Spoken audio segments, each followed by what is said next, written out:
अपने YouTube channel math study में। और इस वीडियो में हम इंजीनियरिंग मैथमेटिक्स के chapter 4 differential calculus and its application से सक्सेसिव डिफरेंशिएशन के प्रॉब्लम नंबर 4.1 का क्वेश्चन नंबर 3 डिस्कस करने वाले हैं। तो चलिए शुरू करते हैं। क्वेश्चन है हमारे पास, if y equal to e to the power minus kt cos lt plus c। यहाँ पे एक फंक्शन गिवन है जिसमें कि एक एक्सपोनेंशियल फंक्शन और एक ट्रिग्नोमेट्रिक फंक्शन दोनों का यहाँ पे कॉम्बिनेशन है, और हमें शो करना है dy by D X square plus 2k dy by D X plus N square Y equal to 0। ये हमें प्रूफ करना है, जिसमें कंडीशन गिवन है N square equal to K square plus L square. तो आइए देखते हैं इस क्वेश्चन को कैसे सॉल्व कर सकते हैं। सबसे पहले तो हमारे पास जो गिवन फंक्शन है उसको हम लोग लिखेंगे। Solution, we have y is equal to e to the power minus kt cos lt plus c। अब चूंकि यहाँ पे दो फंक्शन गिवन है, एक है हमारा एक्सपोनेंशियल फंक्शन और एक है ट्रिग्नोमेट्रिक फंक्शन, तो इसको u इंटू वी के फॉर्म में हम लोग देख सकते हैं और इसका डिफरेंशिएशन कर सकते हैं।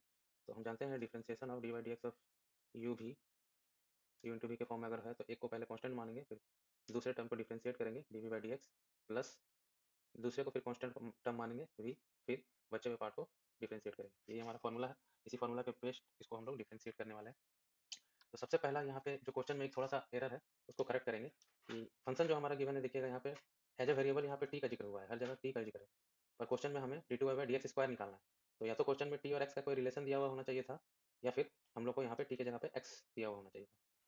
तो इसको हम लोग करेक्शन ये करेंगे कि इक्वेशन जो हमारा फंक्शन गिवन है उसमें कुछ छेड़छाड़ नहीं करेंगे। जो हमें शो करना है उसमें हम लोग एक्स की जगह पे टी रख सकते हैं, यानी कि D two Y by D T square निकालेंगे और D Y by D T निकालेंगे। तो अब ये परफेक्टली हम इसको निकाल सकते हैं। तो अब इस फंक्शन के साथ भी यही करते हैं, differentiating both side with respect to T. तो यहाँ लिखते हैं differentiating both side with respect to T. T के रिस्पेक्ट में अगर हम इसको डिफरेंशिएट करते हैं तो this will be D Y by D T is equal to, अब जो यू इंटू वी का जो हमारा कॉन्सेप्ट है उसको यहाँ पे लगा देंगे। तो पहले e to the power minus K T को कांस्टेंट रखेंगे, और जो मेरा ट्रिग्नोमेट्रिक फंक्शन है इसको डिफरेंशिएट करेंगे। तो कॉस थीटा का डिफरेंशिएशन होता है माइनस साइन थीटा, तो we can write here minus sine L T plus C. अब जो ब्रैकेट के अंदर वाला टर्म है थीटा का पार्ट है, तो यहाँ पे भी देखेंगे कि एल टी एक वेरिएबल और एक कांस्टेंट है, तो इसको जब हम लोग डिफरेंशिएट करेंगे तो कांस्टेंट टर्म रह जाएगा और वेरिएबल पार्ट हट जाएगा। तो this will be L plus C, क्योंकि पूरा कांस्टेंट टर्म है तो इसका डिफरेंशिएशन हो जाएगा जीरो। इसको यहाँ लिखने का जरूरत नहीं है, ये एक पार्ट हो गया, बीच में रखेंगे प्लस। अब हम लोग cos L T plus C को रख लेंगे constant, cos L T plus C, ये हो गया कांस्टेंट टर्म। और e to the power minus K T का डिफरेंशिएशन हो जाएगा माइनस के पावर जो है कांस्टेंट के टर्म में यूज हो जाएगा, और डिफरेंशिएशन ऑफ एक्सपोनेंशियल क्या होता है, सेम एक्सपोनेंशियल ही हो जाता है। तो एज इट इज इसको हम लोग यहाँ पे लिख सकते हैं ना। इसको थोड़ा सा सिंप्लीफाई करते हैं। सिंप्लीफिकेशन के बाद कुछ इस तरीके से हम यहाँ पे लिख सकते हैं, this is equal to minus L E to the power minus K T sine L T plus C. अब इसको यहाँ पे, ये नेगेटिव है के बाद यहाँ पे माइनस साइन दिया हुआ है, तो minus plus it will become negative K E to the power minus K T cos L T plus C. यहाँ तक हो गया। अब एक चीज़ गौर करेंगे हम लोग, यहाँ पे देखेंगे ये वाला जो पार्ट है E to the power minus K T cos L T plus C, कुछ नहीं बल्कि ये वाई हमारा फंक्शन ही है। तो वाई फंक्शन से इसको हम लोग रिप्लेस कर सकते हैं। तो रिप्लेस करके इसको दोबारा से लिखेंगे, this will be equal to minus L E to the power minus K T sine L T plus C minus K Y. ठीक है, ये हमारा निकल गया D Y by D T. We have found D Y by D T. Next क्या करना है, इसको हम लोग दोबारा डिफरेंशिएट करेंगे D two Y by D T निकालने करें, डी टी स्क्वायर निकालने के लिए। तो again differentiating both side with respect to T. अच्छा ठीक है, एक डिफरेंशिएशन निकालने से पहले एक और चीज़ हम लोग यहाँ पे कर सकते हैं, इसको थोड़ा सा और आगे हम लोग फर्दर इसको डेवलप कर सकते हैं, यानी कि D Y by D T, ये माइनस के वाई जो टर्म है अगर हम लोग इसको लेफ्ट हैंड साइड ले आए तो this will be plus K Y, this is equal to minus L E to the power minus K T sine L T plus C. अब ये इसको हम लोग इस तरीके से क्यों डेवलप कर रहे हैं ये आपको आगे चल के पता चलेगा, क्योंकि हम ये इस वैल्यू को हम लोग डायरेक्ट पुट करने वाले हैं। तो वहाँ पे समझ में आएगा कि हम इसको क्यों इस तरीके से डेवलप कर रहे हैं। तो इसका हम लोग पॉजिटिव वैल्यू ले लेंगे, क्योंकि ये होल वैल्यू नेगेटिव है, तो नेगेटिव से दोनों तरफ मल्टीप्लाई करने के बाद this will be equal to L E to the power minus K T sine L T plus C is equal to minus D Y by D T minus K Y. ठीक है, तो इस value का further हम लोग use करने वाले हैं, इसीलिए हम लोग इसको आगे डेवलप करके यहाँ पे सिंप्लीफाई कर लिए। अब चलिए वापस से डिफरेंशिएट करते हैं। तो this is equal to, differentiate करेंगे इस पार्ट को, वो डेवलप अलग से वो पुट करने के लिए है, पर डिफरेंशिएट हम इस पार्ट को करने वाले हैं। तो डिफरेंशिएशन के बाद हमारे पास ये this value equal to D two Y by D T square is equal to, अब यहाँ फिर से देखेंगे सेम सिचुएशन है, माइनस एल जो कि कांस्टेंट टर्म है, बाकी ये एक एक्सपोनेंशियल फंक्शन है और साइन एल टी मेरा ट्रिग्नोमेट्रिक फंक्शन है। माइनस एल को ले लेंगे बाहर ब्रैकेट के बाहर, और यू इंटू वी के फॉर्म में इसको वापस से हम लोग अप्रोच लगाएंगे यू इंटू वी के डिफरेंशिएशन का, सेम उसी फॉर्मूला से जाएंगे, उसी तरीके से डिफरेंशिएट करेंगे ई to the power minus K T को रख लिया कांस्टेंट, और साइन थीटा का जो डिफरेंशिएशन होता है दिस इज कॉस थीटा, तो यहाँ लिखेंगे कॉस एल टी प्लस सी, ब्रैकेट के अंदर वाले पार्ट को जब डिफरेंशिएट करेंगे तो यहाँ जाएगा एल, बीच में आएगा plus sine L T plus C को रखेंगे constant, sine L T plus C ये हो गया कॉन्स्टेंट टर्म, और E to the power minus K T को डिफरेंशिएट करने के लिए minus K E to the power minus K T, जिस तरीके से पिछले बारी हम लोग किए थे सेम उसी तरीके से ये हो गया पूरा डिफरेंशिएशन एक टर्म का, और माइनस के वाई यहाँ बचा है तो माइनस के वाई को डिफरेंशिएट करने के लिए माइनस के चूंकि कॉन्स्टेंट टर्म है वो एज इट इज रहेगा, और वाई का डिफरेंशिएट हो जाएगा D Y by D T. Clear? चलिए यहाँ तक हो गया। अब इसको हम लोग फर्दर सिंप्लीफाई कर सकते हैं, तो फर्दर सिंप्लीफाई करके हम लोग देखेंगे इसको क्या लिख सकते हैं। तो here we can write it as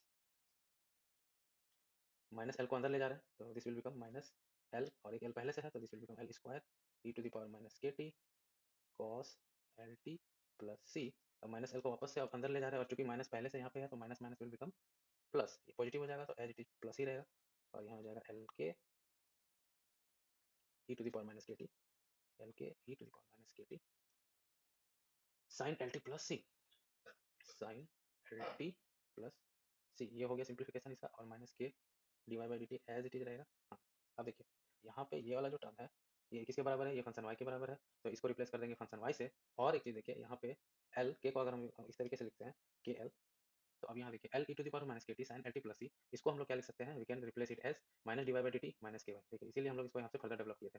तो अब इसका वैल्यू हम लोग क्या लिख सकते हैं, माइनस ये के तो रहेगा ही, के बाद वाला सारा टर्म को हम लोग लिख सकते हैं minus D Y by D T minus K Y. ठीक है, तो रिप्लेस करके अब अच्छे से इसको लिख देते हैं सिंप्लीफाई करके, तो this will become equal to minus L square Y plus K under bracket minus D Y by D T minus K Y minus K D Y by D T. Further इसको और simplify कर देते हैं, तो this will equal to minus L square Y minus K D Y by D T plus minus minus K square Y minus K D Y by D T. यहाँ तक हो गया। अब इसको फर्दर हम लोग देखिए एल स्क्वायर वाले वैल्यू को एक साथ रखेंगे और D Y by D T value को एक साथ रखेंगे, तो एक साथ रखने के साथ हम इसको ऐसे लिख सकते हैं minus L square Y minus K square Y minus, अब K D Y by D T दो बार है तो इसको माइनस टू के D Y by D T simply इस तरीके से लिखिए। तो हमारे पास जो आया D Y square by D T square, sorry D square Y by D T square, D square Y by D T square, ये वैल्यू हमें मिल गया। ठीक है, यहाँ तक कोई दिक्कत नहीं हुआ। अब जो हमें शो करना है उस पर जाएंगे, we have to show that D square Y D T square plus two के D Y by D T plus N square Y equal to zero, जहाँ पे एन क्या है के स्क्वायर प्लस एल स्क्वायर। तो यहाँ पे थोड़ा सा एक और सिंप्लीफिकेशन कर देते हैं। अगर वाई को अगर हम यहाँ पे कॉमन ले ले, माइनस वाई को माइनस वाई अगर कॉमन ले ले तो यहाँ बचेगा हमारे पास L square plus K square minus two के D Y by D T, और L square plus K square को हम लोग लिख सकते हैं एन स्क्वायर, क्योंकि N square equal to L square plus K square है। तो एन स्क्वायर में यहाँ पे इसको रिप्लेस कर दिए तो this will equal to minus N square Y minus two के D Y by D T. अब जो शो करना है उसको हम लोग यहाँ लिख लेते हैं, तो we have to show that D two Y by D T square plus two के D Y by D T plus N square Y is equal to zero.